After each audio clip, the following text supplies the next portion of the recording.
Hello, hello.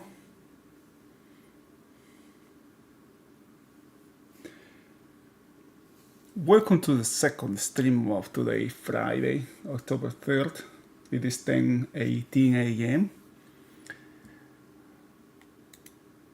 All of the news releases scheduled for today have been done. We just have ISM and PMI between the last period and the current period. And as I watch this market, I am observing a couple of things that are really interesting here. Now, one is the market. I mean, the ES taking or getting out of the range, in the first period, which is a sign actually of a stronger market, right? And the fact that it has come back almost all the way down, right? All the way down to the opening. This is the second time, third time, I believe, second time or third time during this week that it does this. It's getting out of range again. But this is a sign. What A happened is a sign that there is something here, at least in the short term, right? At least for today, that this market may hold here. Now, I think the opportunity comes in Nasdaq actually, because this is the one that is out of sync. We got ES, Nasdaq here, Russell and the Dow especially, they are way up higher with a big gap to the upside. Not a big gap, but with prices really high relative to the previous day close. So those two markets were on the upper side. The ES showing signs of strength, and the only one that being out of sync was Nasdaq. So that put the market, but this high is very questionable, right? Exactly matching the previous day high, it's not good.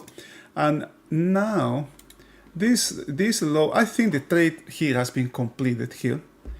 I hope you have seen this. We had this from yesterday, right? This very questionable low here and this very questionable low here. These two have been corrected, all right? These two. So whatever look I may have had to the downside in the very short time frame, it's already done. That's why I removed the arrows that I have in this profile, because for the short term, this is it. On top of that, all of this inventory, overnight inventory, was long. So this also helps to rebalance this long inventory that we can see here. Some sort of that, something like that also happened during in the ES, in the pre-market, but none of these lowers, none of these weakness that I have seen in the lower side have been even touched. Still, Nasdaq has value overlapping higher. The ES also is not overlapping, it's higher, plain and simple higher, with a questionable low down here. And the fact that B came almost all the way down to the beginning of this, that's not a good sign here. It's not as strong as prices are telling me, right? Because prices tells one story, but value is telling another one. Or the way how the market is behaving here. As I speak, I'm seeing the ES, the Dow ripping here to new all-time highs. Russell has very questionable highs. If you check your daily charts, daily, weekly, and monthly, it has good reasons to keep going higher here. So the question is, what's going to happen with Nasdaq here? All right. Right now we have a directional move to the downside, not taking this high out, kind of like targets this low here, right? But the thing is, if this market gets too close to this area, too close to this low here, down below we have multiple weakness. It brings this day, which is this one, back to play in Nasdaq. I am wondering here, right, if Nasdaq is going to meet the other three indices, or if Nasdaq can bring down the other three.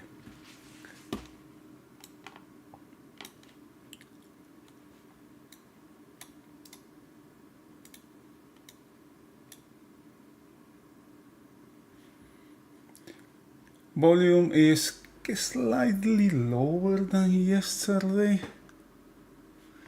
I am checking as well in my other charts. I do have this is what I have in the other screen. Volume is about the same. As the day developed yesterday, volume started to go lower. It closed way lower than the previous days. And look at this one. I have extended. I have this trend line for I don't know for how long I have it here, but I have extended to the right, and it gave me something here, right? Which is this low here. This is a mechanical low here being made, but now this is being used as a support, and the 10% mark. What is that 10% mark? How much exactly it is? That would be 67.80. Yeah, this one. This is 10%.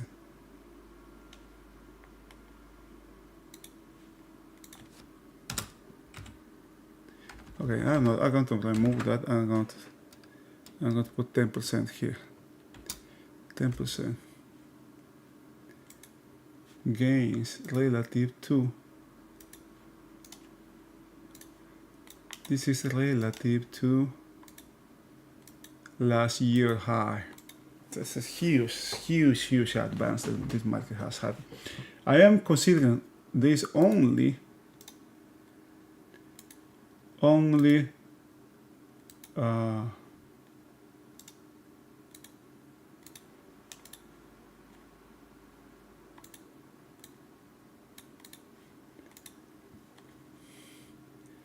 relative to last year high. If I consider this year low, this is almost this. I think this will be more than 30%. Let me tell you exactly how much it is. This would be 65, 63.50. Okay.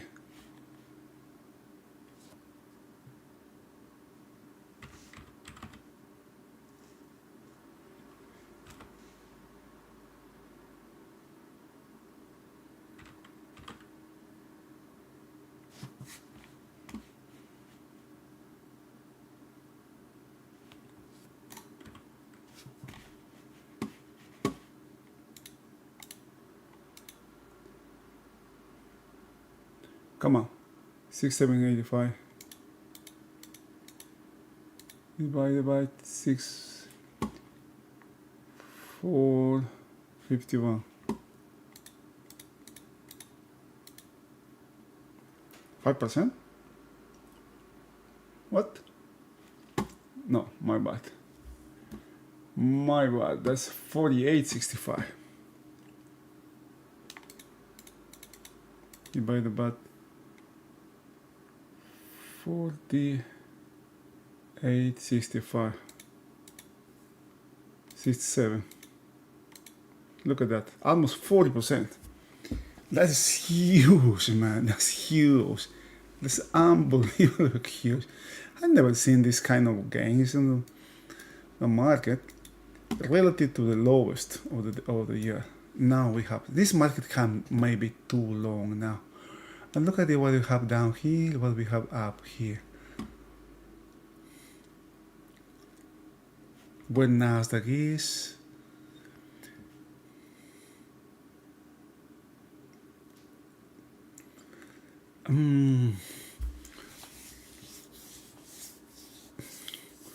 I'm gonna see what happened here. I guess we will need more time to observe this market here. If this market, if Nasdaq starts to trade sideways off, or if it doesn't have downside extension towards this low here, this will start to look like a short, like long liquidation. I was going to say short covering. It will start to look like liquidation. I may actually target this high here. It's the only one that's not in sync here.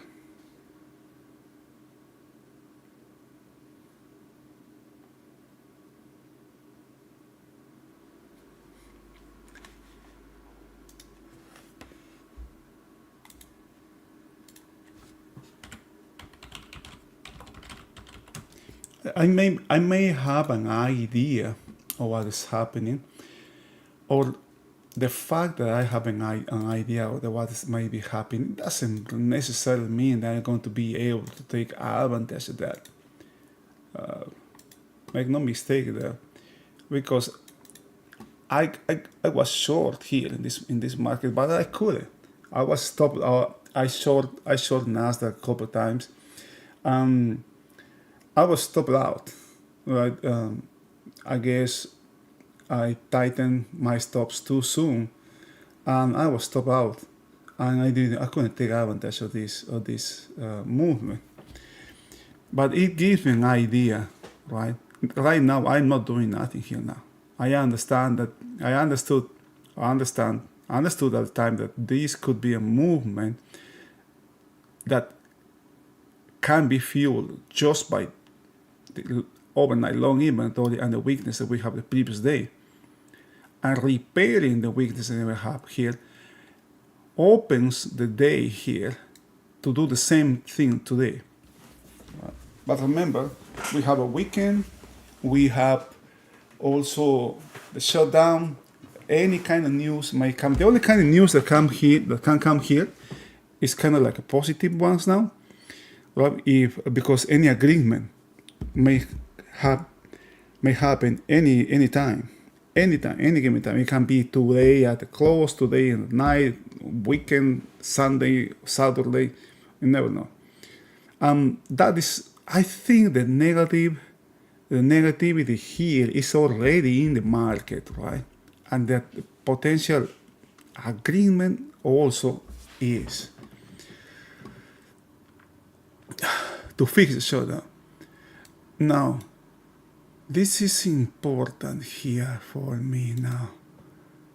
What the heck was this? I don't know what this low was, but I'm going to move this one up here. Okay, if this market closes this distribution here,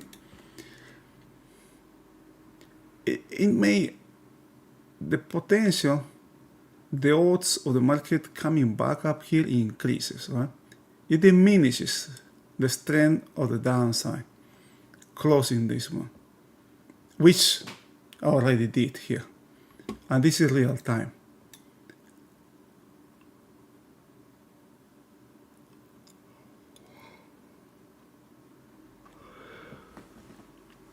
This pullback low, notice the market never challenged this low here. The ES never challenged this low here.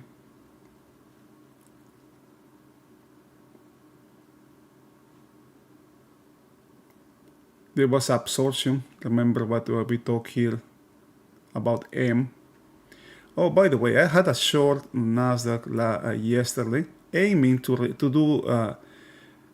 do something like the market did today at the opening. Right? It didn't happen yesterday. And the importance of monitoring the market was key there to take profits or to move the stops to tighten, to break even, because when the ES started to build value here after this low was taken, kind of like gave me a sign that this could be the area to where the market may close, right?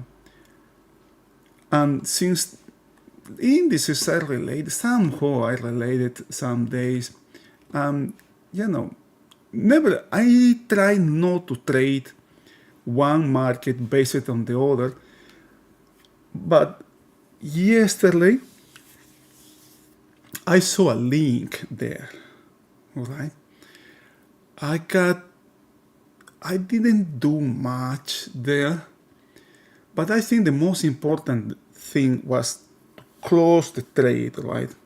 Just the risk in, when I saw this coming in ES, the risk of the short side increased yesterday here, right? Because the potential of development here decreased just because the volume that came here later, very close to the opening now, maybe like 10, 5 minutes, something like that before the close.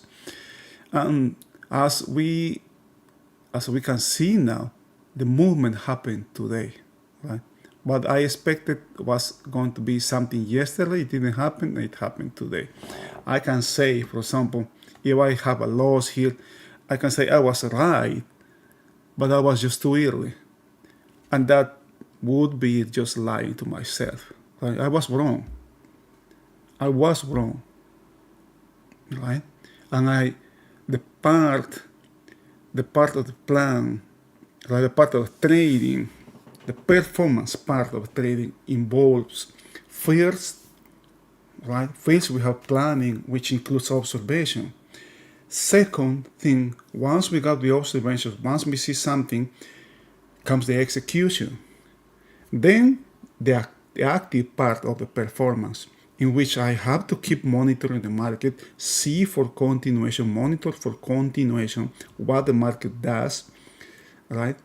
And when I saw this thing happening here, I say, okay, this is, the risk here to the downside has increased. The risk that my position was not going to work were higher, or has gone higher. And I just decided to close it. Regarding the where it is or where it was, I just decided to close or move my, in this case, I guess I moved my stop to break even. And the stop helped me because the market moved in the opposite direction. And the nervousness that can happen after that can trigger fear and can throw the plan out of the window. It is very important to stick to a plan. And the last part is the reset, right? I have the whole rest of the day to do the reset because the day was over basically, right? I can go to sleep, I can, refresh myself. I have a lot of time to do that. And then the process repeats again. Now, if we don't do the reset, the results of the trade can linger for longer. And that's going to affect the trading. This trade here, for example, for me has not worked. I have tried to do it today again, but it didn't work for me. At least it didn't work. And I have to be able to put that, aside, to close. Now I am wondering if this market can join the other indices here, especially because of the weakness that I can see up here.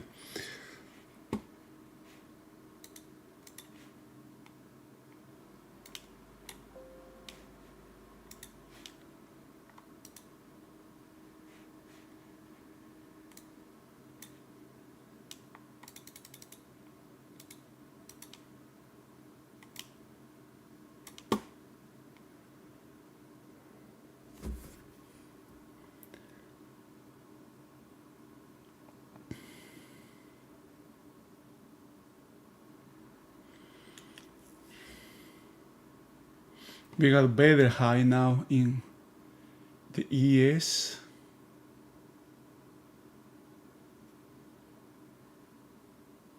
The same sort of weakness. Look at this, man. Look at this B or C low where it is. Can you see?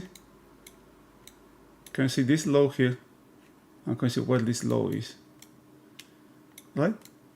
Same sort, same type of trading coming here. Traders are just doing what they did yesterday.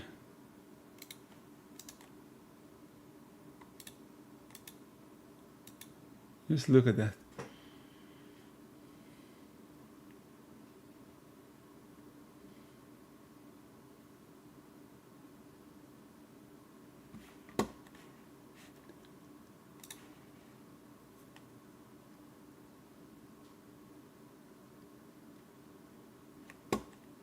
This market can join actually. It seems like they're also joining the other indices are improving here.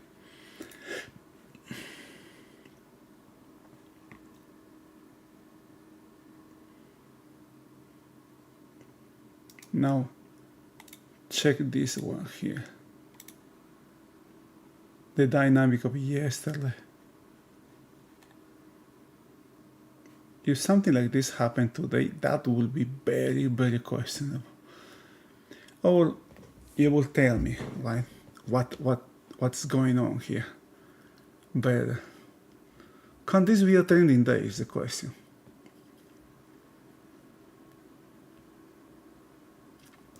Look at Russell, man. Look at Russell here. Gosh. It's making all-time highs here.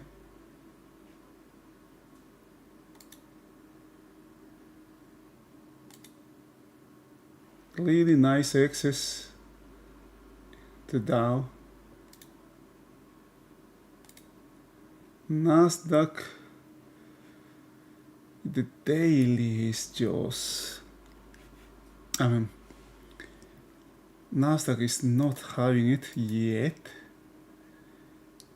The ES have a nice excess here.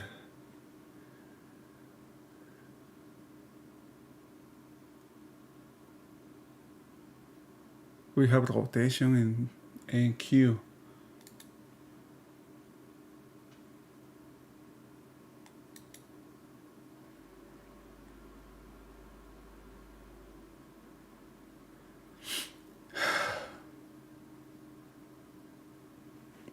I tried to get along here, but my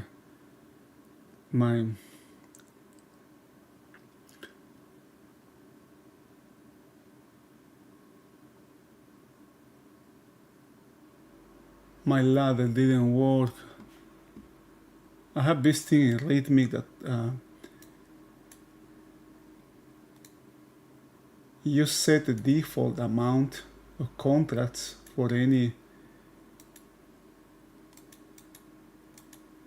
given contract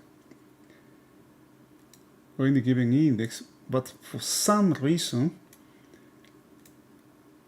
when I set Nasdaq, every time I open my account it just is set back to 0. It doesn't happen, that doesn't happen with ES, but just with Nasdaq.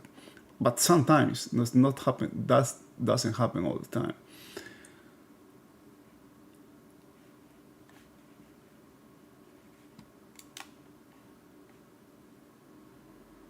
Now the question is, were you looking to the downside with ES here? Right?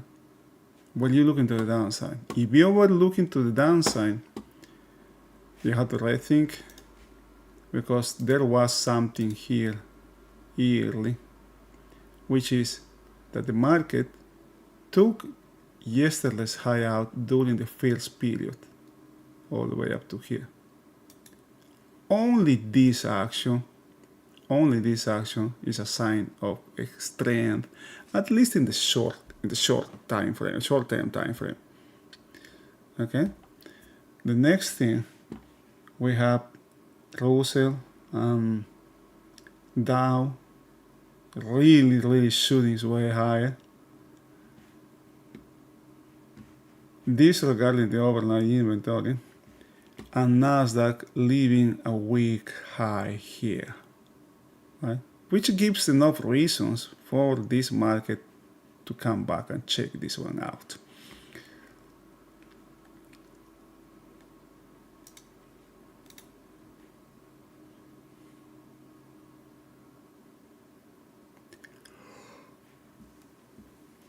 look at the inventory. Look at the volume that this market has here. Huh? The higher it goes, the higher the volume it comes here. This is not drying here. It dried when it went lower. I don't like these whites here. But this is very dangerous here. But still, we have 5.5 hours left in this session.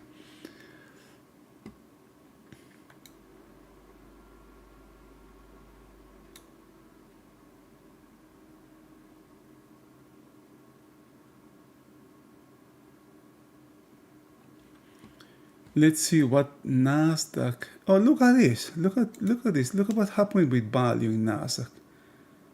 It actually moved higher yesterday, relative to yesterday. Okay, yesterday relative to itself. It is time to start monitoring value here. I don't know if this is going to be a trending day.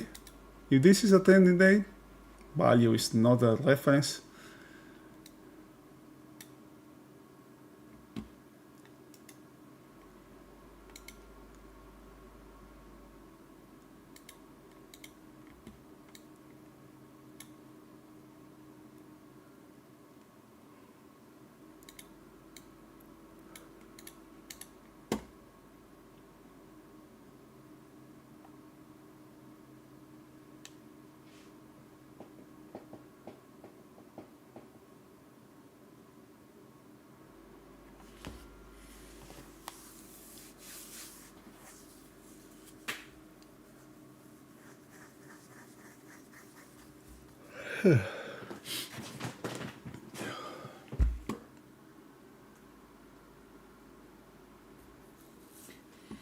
I was checking when the market came back inside this range. I started to check the 6,700 puts. Right, they were like 650 at the time.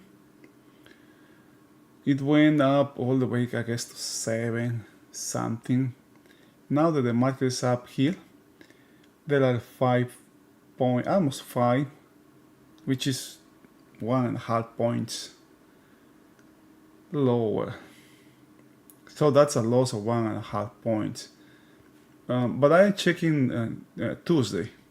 I'm checking Tuesday, not today. Why Tuesday? Because of that.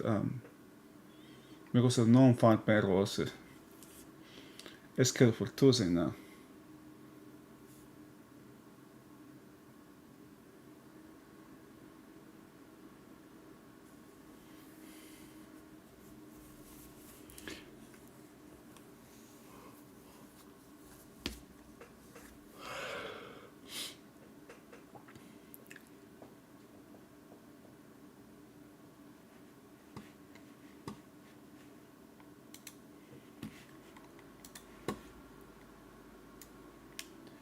Many people find hard to follow a stream, for example. When look at what's happening here, lower. It is going to be lower here as well. Don't know. Relative to yesterday, this is volume. And what I was saying is many people find hard to follow a stream of trading in which the streamer doesn't do, quote unquote, anything, because the understanding, and this is a misunderstanding for me, is that trading implies to be buying and selling. Buying and selling. If I am not buying, if I am not selling, I am not trading.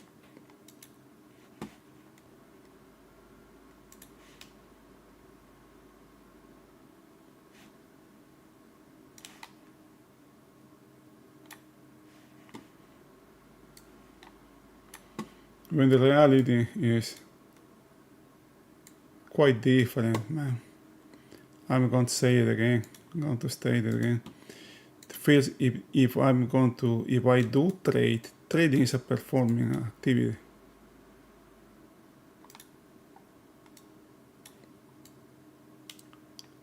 Similar to players, we have tennis players, we have football players, we have soccer players, we have actors here, we have soldiers, we have a lot of activities that are performance activities. Trading is one of them. In here, we have several stages. For trading specifically, we have several stages. The first one is observation. Observation. Watch the market. Grab information that the markets are delivering. As we do this, we can also, if we see something, let's see, I see the market did not take this high out or did not take this high out, for example, or I see the market going, checking previous day high out here. This is a sign, this is a piece of information, or I see the other indices doing something. Those are pieces of information that involves observation. All right. And if I see something that I can do something, I start to building a plan. Building a plan will have, the main thing is I will have a trade here. I will have a position here. I will need to find something, an entry point for anything. It can be for in this market, for example, or in this market. Notice that the observation of this market, the observation of the ES, generates some sort of bias, and the observation of NASDAQ generates a different sort of bias, right? Based on the same information. Sometimes, right? I use this information for the ES, I use the same information for NASDAQ, but the thing is context. How do I put that information in context to do something? I observe the overnight inventories here. I do the same observations here to do something. Once I have a plan, this is the performance part. The performance part of the trading. Here is when I got a position. Here is when I have a position. Having a position involves already having, assess the risk. I have assessed the risk. What needs to happen here? For example, if I do NASDAQ, what needs to happen? Where am I going to place my stop? Or what the market needs to do? Right? What I don't want the market to do. What can happen that will trigger something on me, that will needs to trigger a reaction to either close or for a loss or take profits, or even if the trade is working, do something here as well, because it doesn't do what I am expecting in the way I want it, right? That's the performance part, having the position. Yeah, this is the hardest part. This is the hardest part of the trading. And then, because here I am also monitoring the market, the same things that I was observing, either indices here, either NASDAQ or ES or any other piece of information, comes to play in the performance part. Once I have my position, it keeps playing, right? And when I close, this is something that many traders, many people don't do, all right? But I consider also as important. Every single step here is important to me, but this is fundamental if I want to keep moving forward. If I don't do a proper reset, I won't be able to do I won't be able to recycle these steps again. Okay, if I see a trade that if I'm stopped out, for example, I'm stopped out, I have a plan that I short here, for example, or I have a plan that I go long here, aiming to this area, and I stop it out. If I don't do this, okay, before re-entering this market, that would be an emotional reaction. That will cause me to overtrade. That may cause me to revenge trade, and all of those things carry tremendous amount of risk for me. Apart from whatever the market is doing, I'm adding something else there because I have not reset properly. Every trade is different. Every trade, not a single trade has something to do with the previous one. That's very important, the reset, because during this reset, what I do also is I rebuild the mental capital that I have spent during this part of the process. Because what is in play here is not only financial capital, it is the mental capital as well. This part is extenuating. This is hard. This is the hardest part. But none of these are less important. Every single one is important. I may be sitting here during the stream, doing my observations, which is part of the plan, right? This is part of the process of trading. But for many people, for most of 90-95% of people, this is perceived as this is doing nothing. You're doing nothing here. People want to see traders trading, and it's just not like that. If you think like that, if somebody think, well, I thought that as well, right? And it cannot be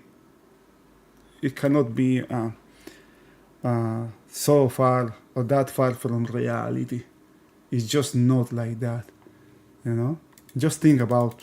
Just pick up one of the performers that I have mentioned here, right?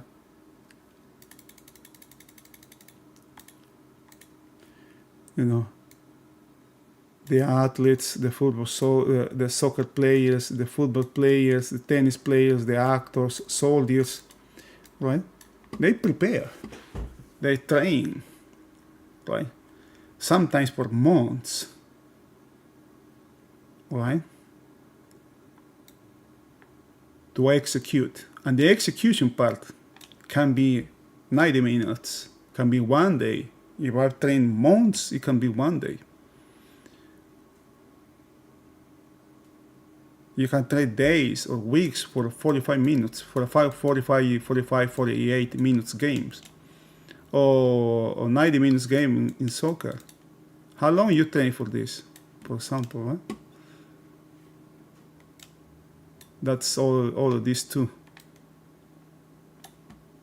Performance, and then after that you have to reset.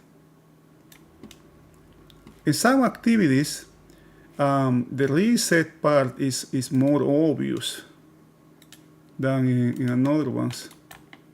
For example, if you have watched football, American football, if you are not from the States, I have seen how important the reset is for the quarterback, for example. When everything goes fine, when that's overlooked. Often it's overlooked, right? The importance of that is not that well seen. But when a quarterback falls into a batch, into a hole, and lost the ball, or or is captured or whatever, this reset is very important. If they are very close, for example, to the touchdown, they are in the 1 yard, and then lose the ball here, there's a turnover just inches or yards from the from the end zone, and this team scores, the ball will come back to the quarterback again. And if he is not able to reset, his performance for the next play, for the next possession, will be affected. And you will see, this is when the quarterbacks are not able to reset, it's quite obvious, when you see the game, when the quarterback is not doing that, his next possession, the way how he plays can be affected.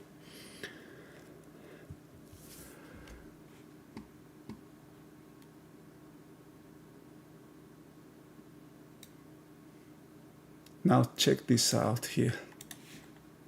Check this out. Look at this amount of volume here. It's the same amount that we have down here in this area here.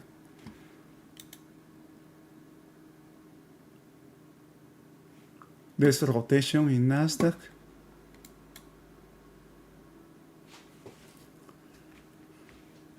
This distribution were close in NASDAQ. I'm going to remove that. I'm going to, this all-time high is history now. I have this as the next piece of information here that this market is giving me. This one is important. Look at that here. Look at this here, man. I want to see if value can come back inside this area.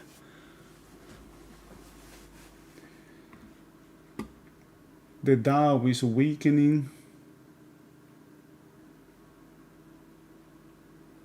The Dow may do something here, something similar to what the ES has done here.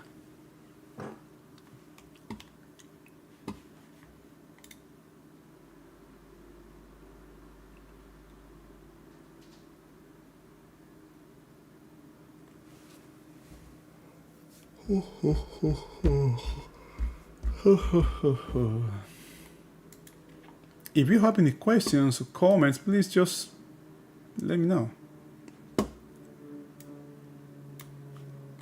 If you want to see the YouTube, let me see how can I put it here, right?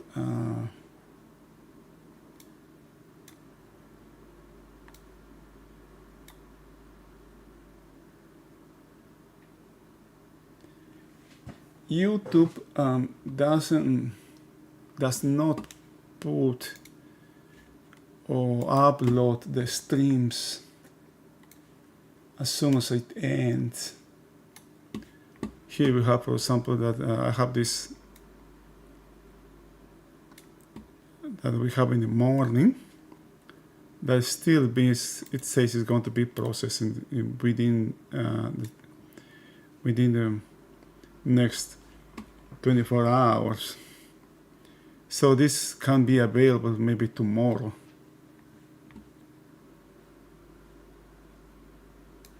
But if you want to see the streams,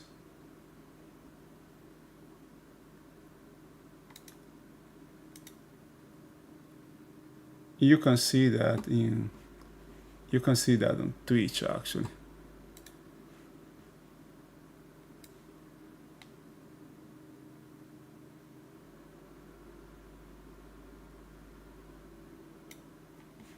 You have it here in Twitch, right?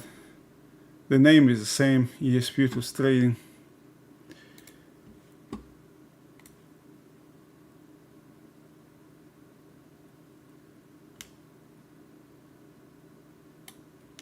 for example. The morning stream is already there. The thing is, Twitch doesn't store or starts to erase the streams after 7 days, right? And you can see here, this one is going to go out in 5 days. This in 6 days. Yesterday's in 7 days. Today also in 7 days, right? Just after a week, this will just, you won't find these ones anymore on Twitch, but you will find those ones in YouTube. I'm just putting that out there just in case you are interested.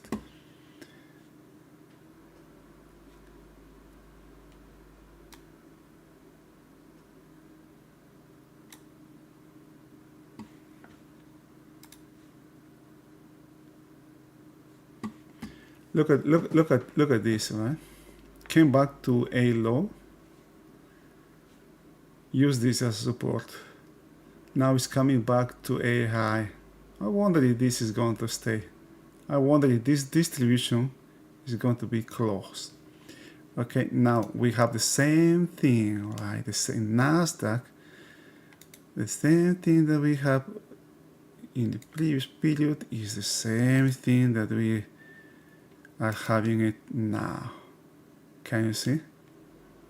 Right?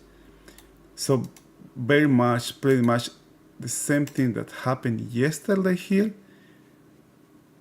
in this market is happening now. Again, it's pretty much reinstating, right? It is, I can say this reinstating the weakness, but a little bit higher, or I can say this is a market that is being, in which the trading activity is being dominated by the shortest time frame participants. The participants that has the shortest time frame here.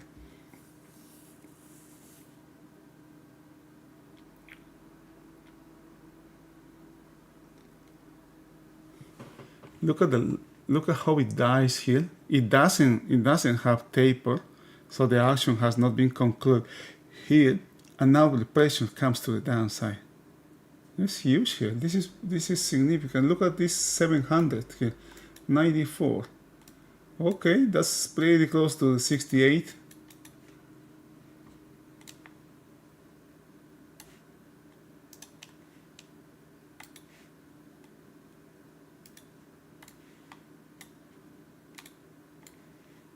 And guess who is going to be watching these numbers?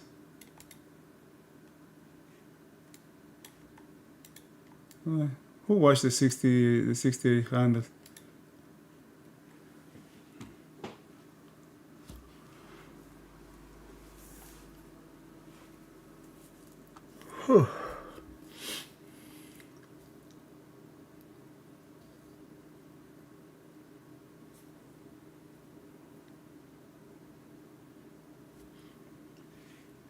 Look at the whites here, whites here.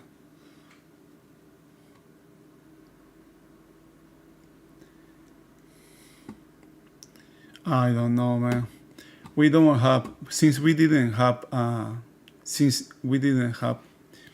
non-farm payrolls, or there was a split there, right? We have data. We have data relative to the non-employment rate. Fed Chair Busby says something there, right? That this could be basically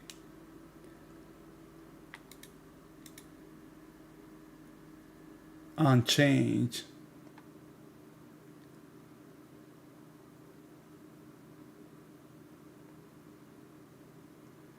Relative to last month.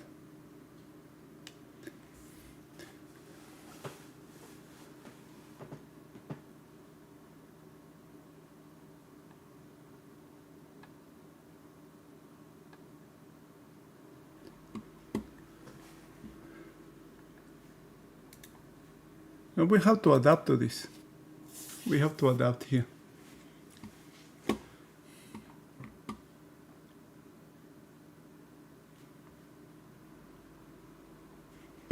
Look at the Dow here. There's a rotation here in the Dow. Let's see if this pullback is about the first thing here. The first thing of change or confirmation would be this market, the Dow closing this distribution here around this 47,186, something like that. 40,000, my bad, 40,086, 40,080. Potential change in Russell as well. Notice that it's coming back too close to this high, which can bring the market down actually relative to the trend, right? You can sign rotation there.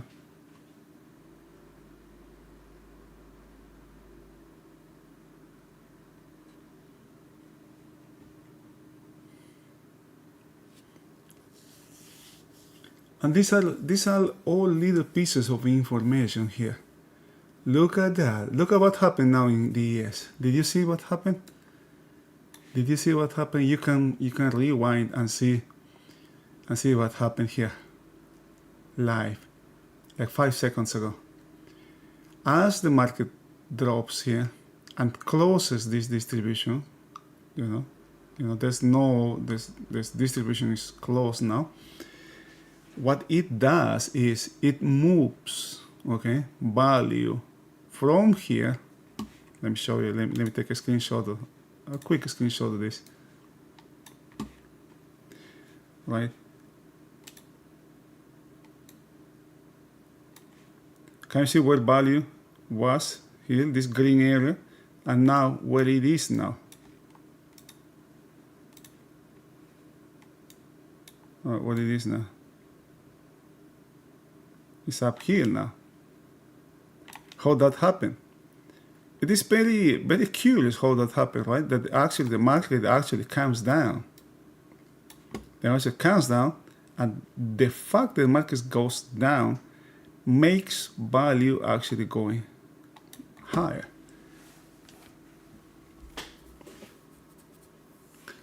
Right?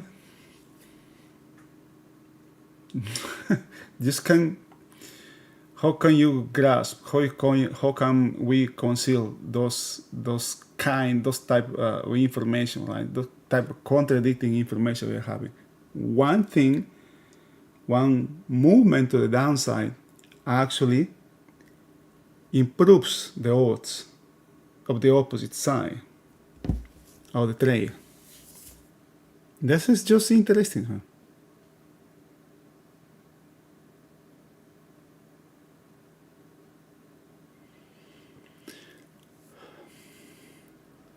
I'm watching POC as well. If this extends to the upside, POC can move higher, can move up here. Now that we have 3 pillars Y here. And all of this, right? Again, all what I am doing here is the first part of the trading process. Observation. Then comes planning. Planning may start when I make a decision, right? Okay, I'm going to be long in this market. I'm going to be short in this market. I'm going to be flat in this market, right? We have 3 possibilities here. Long, short, neutral. All these are possibilities. Then come the execution. This is the performance part.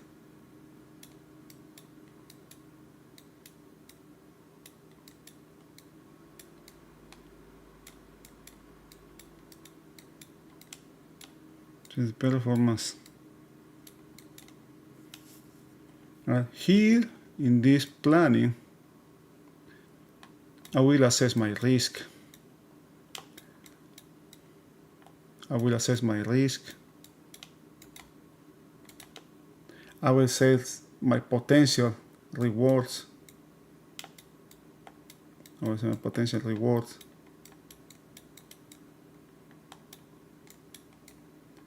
I will determine how I want to monitor the market. Right? Everything, all of this before entering or executing the plan, entering a position.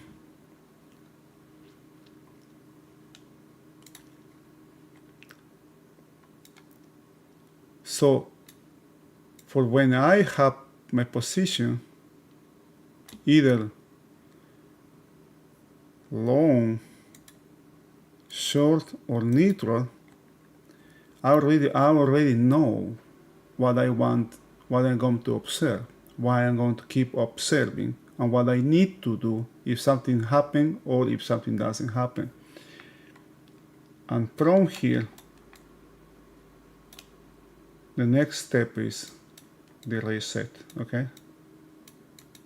I have to reset.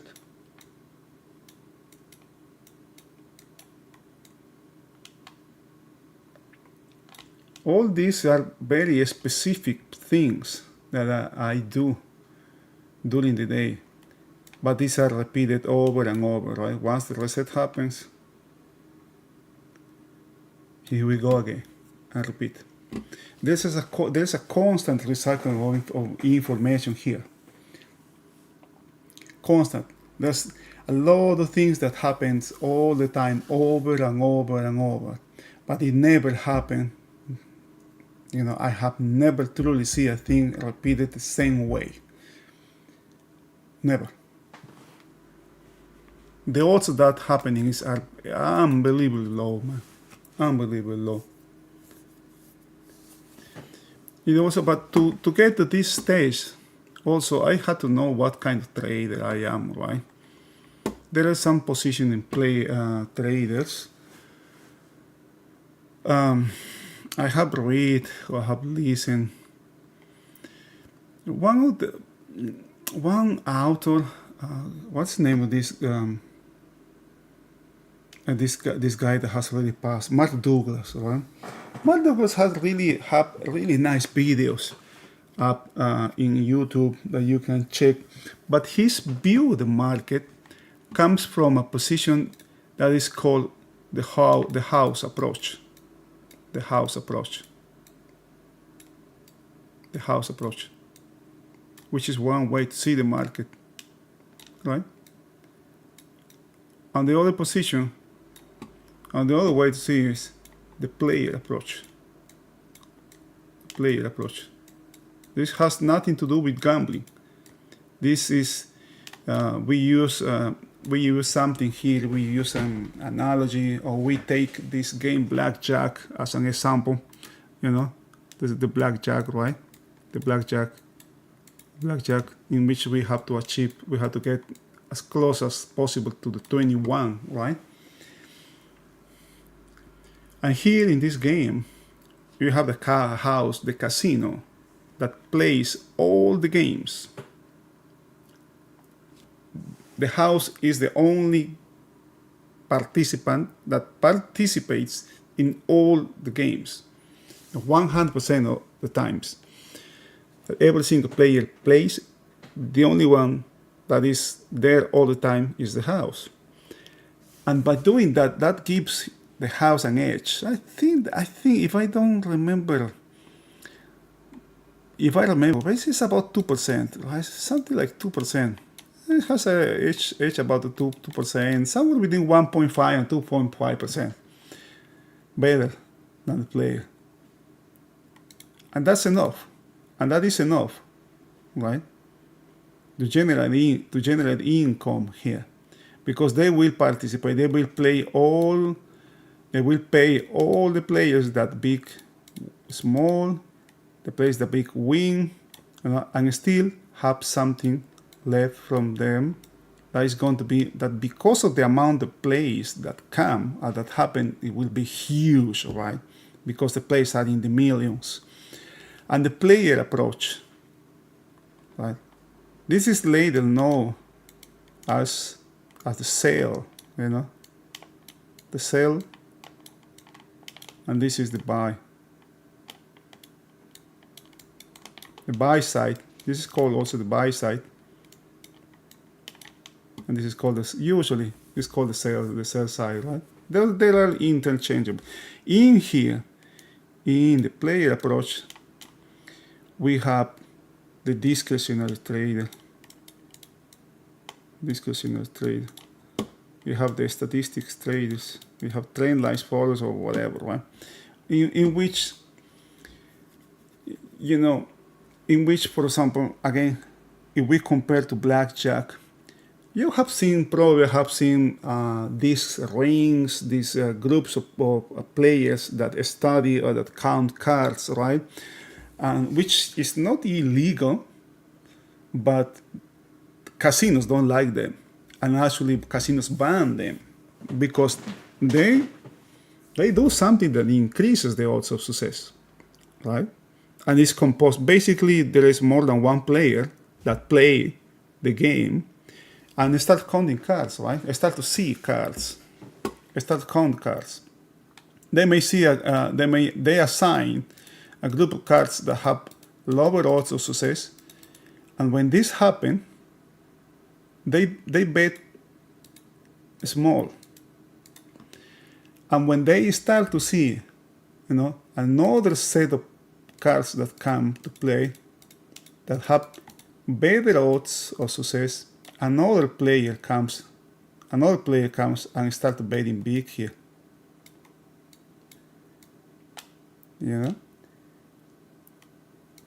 They can still win or lose here, but the odds are better, right? If they win, they're going to win big here.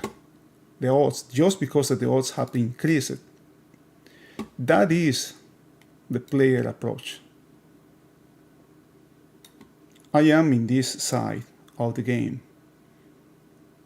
But again, it all comes back to this, right? Observation, plan, performance, and reset. If these traders, in this case players, if we have this blackjack game here, right? They have observed, they have planned ahead. Then they so observe, but if this guy doesn't perform well, doesn't follow the plan, no matter what, they are not going to be, the odds of success decreases if they don't follow the plan. They have success. If they have success, but they keep playing and disregard the plan just because they are winning, they are not doing the reset here. There are many examples. There's several movies. I guess you can search for, and these are actually studies about this, right? Scientific studies. There's this group on YouTube. I don't know. You just can reach for this kind of approach. There are short time in the house side. Usually you have here the market makers, right? You have big banks here. You have big banks here. You have big traders firms as well. Big trader firms. Okay, family offices here as well. But it is this kind of companies or entities or participants are not exclusive from this side. They can also be on the player side. They can see odds, right? One of the most famous examples of players is George Soros, right? You have George Soros, Stanley Druckenmiller.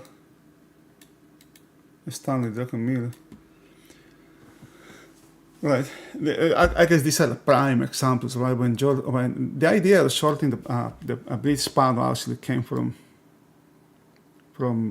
Stanley Druckenmiller, but every the world remembers George Soros with us because he was the owner of the firm,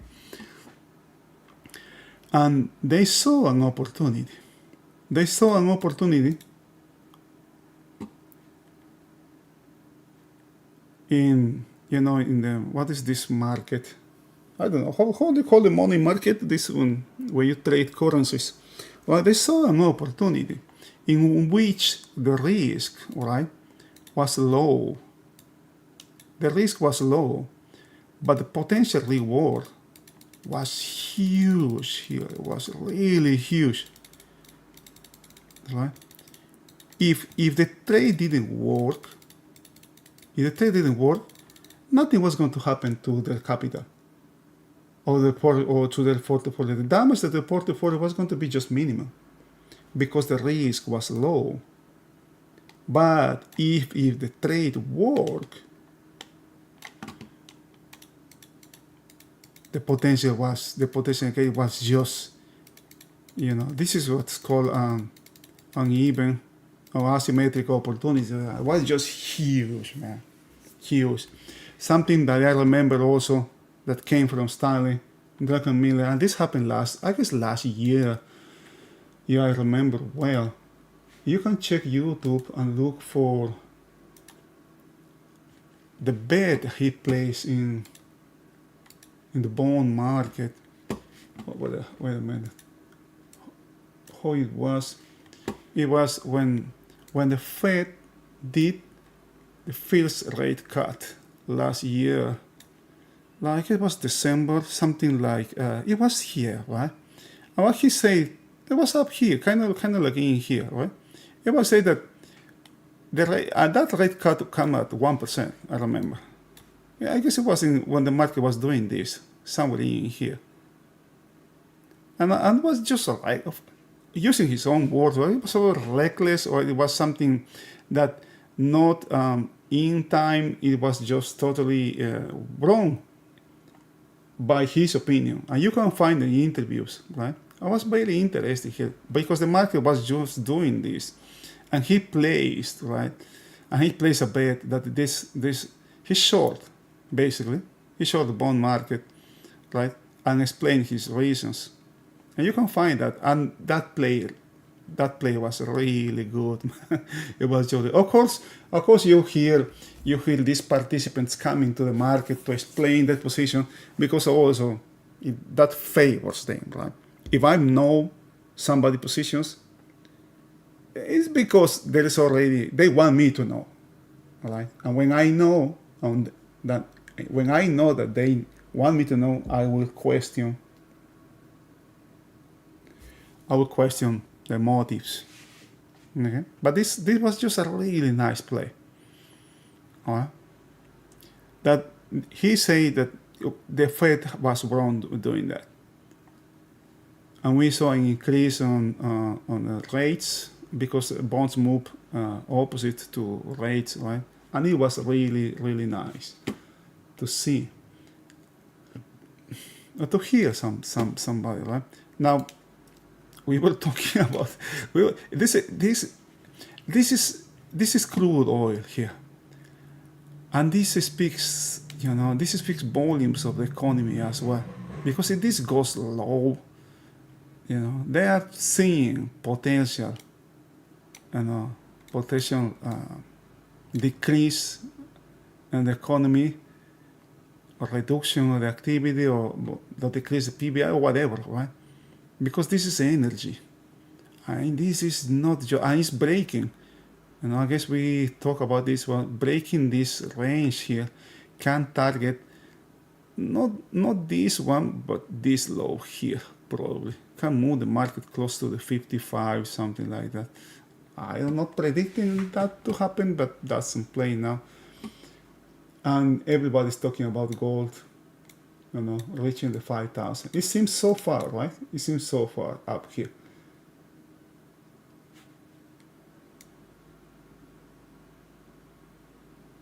But I think what had prevented gold to reaching those highs is that we already have something else out there, which is Bitcoin. And Bitcoin actually for me is just I am in the Warren Buffett side here. I don't like that stuff. The fact that it has moved higher, it doesn't give it any value. That's just my personal opinion, right? That's my personal opinion. I have here this guy. I don't know what's the name of that guy. The CEO of the SCMI. I don't know what's the name. It's just. But when I hear these guys talking about Bitcoin, man, the crap that I hear is just unbelievable, man. This is, and I think there's a reason. Right? There's a good reason that China, if there was something there, because I am now seeing Ray Dalio and other people out there that the proponents that people are saying that there is already a new world. There's no change. There's no new world order in progress here, right? There are some people that think that has already happened. Right? There is a new world order now that is different than the one that we have after World War II happened. And the fact that China has banned, Bitcoin mines, that has pretty much removed the Bitcoin miners from China it is just interesting for me, right? They just don't want to deal. The power there. The thing over there is they have. It's kind of like a more the authority, the line authority is more kind of rigid. It is not like in here that you in the state that you can influence decisions, right? You can lobby. The law that had passed last year, in which they give kind of like has given validity to Bitcoin by regulating Bitcoin or crypto, actually. That has given some sort of formality to that thing, right? All them going to Texas. I have seen, nobody has to tell me, I have seen what happened with when natural disasters strike Texas, and even though Texas is a huge provider of energy, they have huge problems, right, with their network. And now all these mines are going to Texas. Gosh, it's just unbelievable. Remember, this is just my point of view. I am just one person out of the millions that have an opinion here, right? Take whatever I say with a grain of salt, right? My opinion is as much as worth as yours or anybody else out there. It's just, I think there's corruption everywhere in the world. I come from a country where corruption is, you can say corruption is pretty much normalized, all right? And I have seen that happening here as well. When I came here 20 years ago, I believe it was different. I thought it was different. I feel it was different. But now that I have time here, I see no difference, really. And I am tempted to say that here is even worse, right? Because it's legalized. Legalized. Here, for example, politicians can choose their borders, right? It's not like everybody else, everywhere else in the world, right? When the borders choose the representatives, here is the opposite. Here is the other way around, and it's so normal here, man. It's so normal here. But that's the reality. Yeah. All right, let's go back to this market. Let's go back to Nasdaq. Let's check this again. All right. Look at this. I see significant amount of volume coming here. Look at 12,000 here, pushing higher. Another same amount, same kind of volume, pushing lower. This D low is super questionable to me.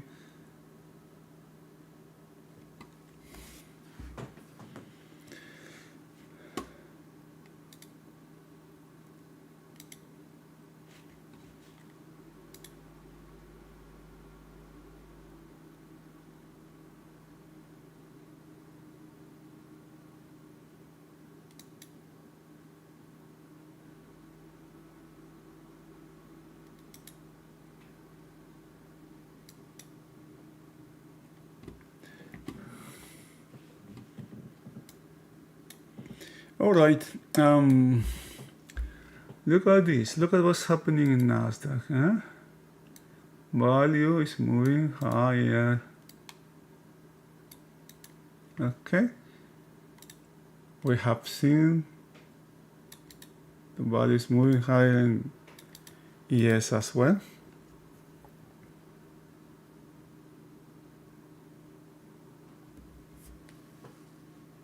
There is rotation in Russell, rotation in the Dow as well.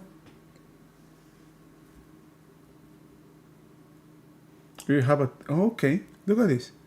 We have 3 periods here in balance. You have an inside day, inside bar.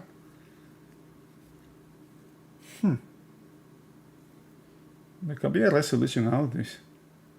I'm not sure I want to take any trade from here.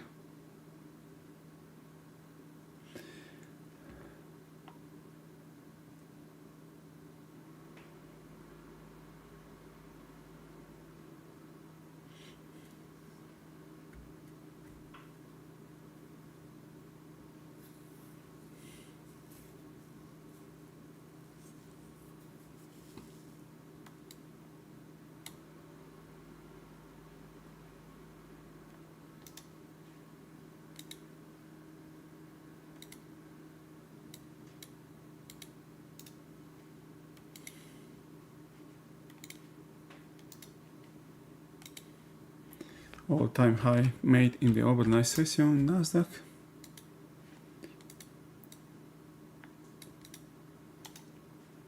This is a questionable.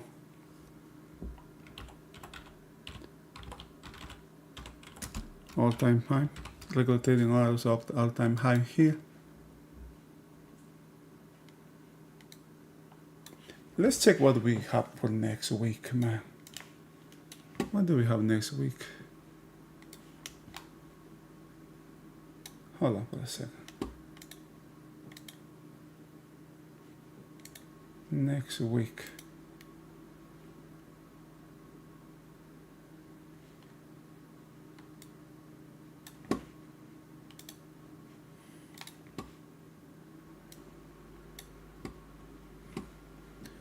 We have FOMC. Fed is expected to keep the rates unchanged.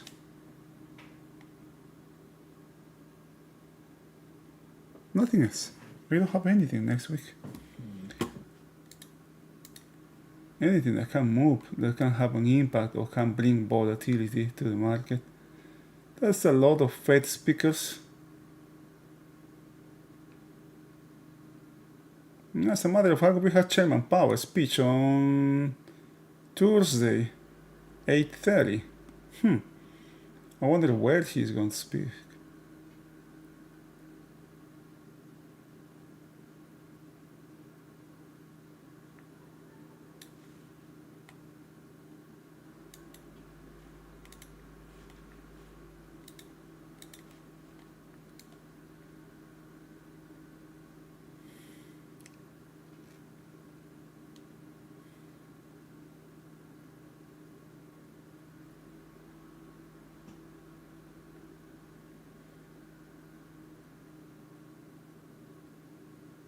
CPI is the 15th, is the week after. GDP also the week after. Not much really.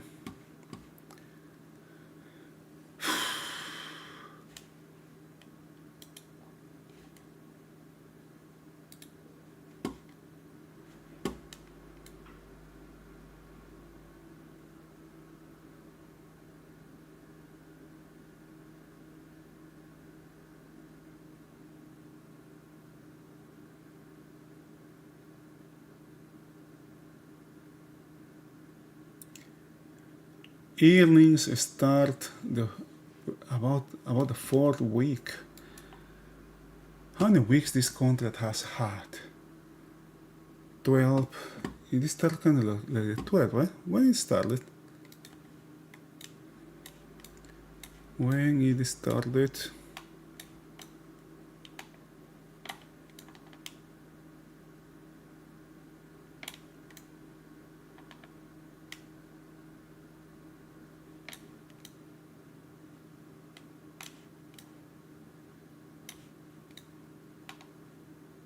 Okay, here, the 12th, yeah.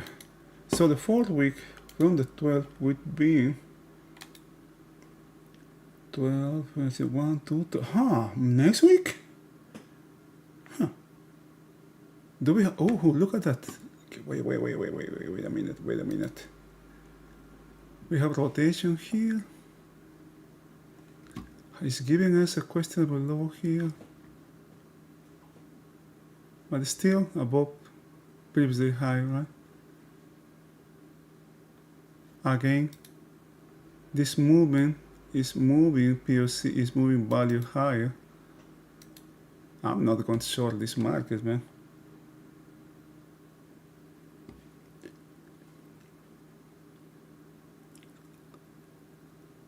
But who knows? I'll never say never. Okay, let me check when we have earnings.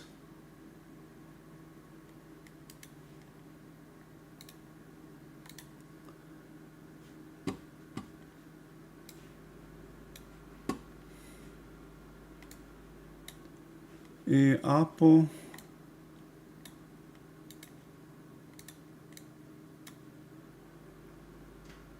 The end of the month. Ooh, end of the month. Huh. Look at when end of the month falls. End of the month falls on Friday. Check that out. I guess Apple is the only one. Microsoft is November. What do we have here? 21st. Netflix is the 21st. In about 3 weeks now from now. End of the month, Meta. Tesla. Also the 22nd. And this is usually December. Yeah.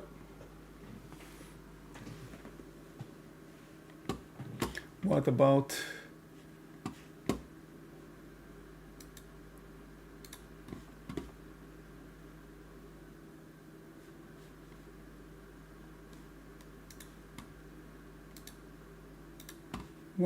banks?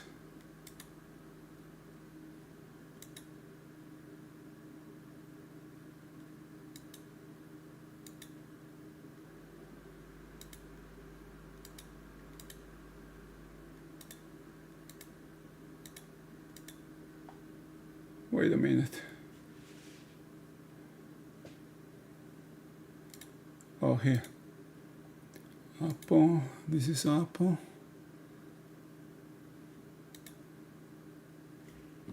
Amazon. Google. Oh, look at that.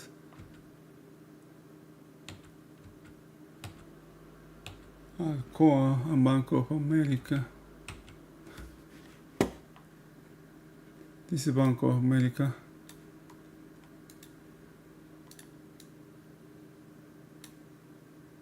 Yeah, that's the week of the end of the month, basically.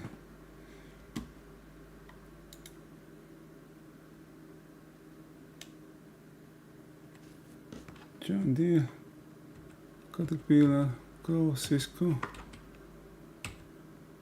Yeah, I guess we are still far from earnings.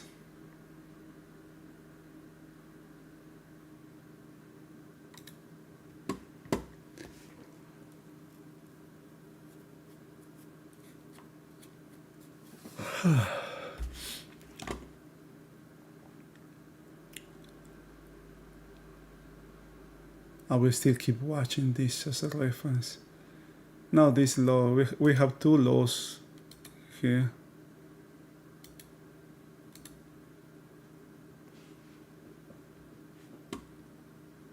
All the pressure that this had to the downside was released here, but it didn't have much.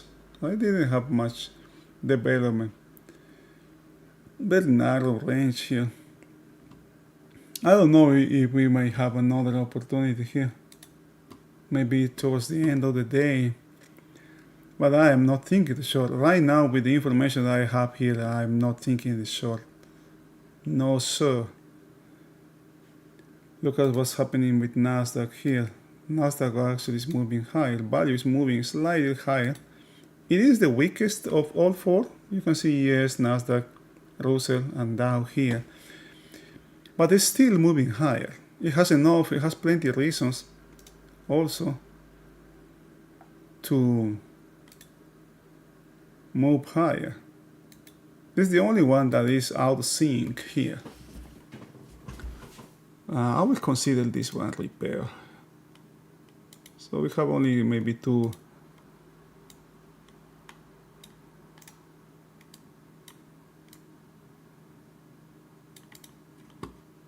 questionable lows here. This is a good low, for me at least, relative to yesterday. All the weakness that we have yesterday has been repaired here. It is an inside day. Can this market have a spike to the upside within the regular trading hours?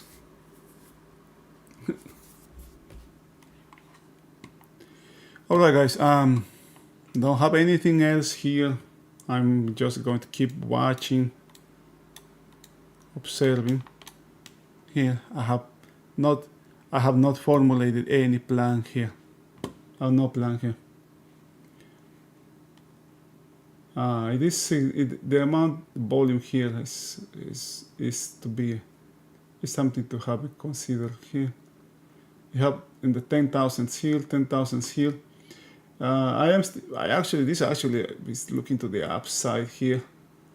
You know, there's tremendous imbalance here at the high. This auction has not been completed to the upside. The auction to the upside has not been completed. And when that happens, usually these breaks are seen as an opportunity to get with the market, to get long here. In this case, to get long, right? But that is just one point of view. Right? That's a technicality of the trading. I am not a technician. I'm not a technical trader. Yeah, I consider myself discretionary trader. Okay. I wish you have a wonderful rest of the day. Stay safe. Hope I can see you next.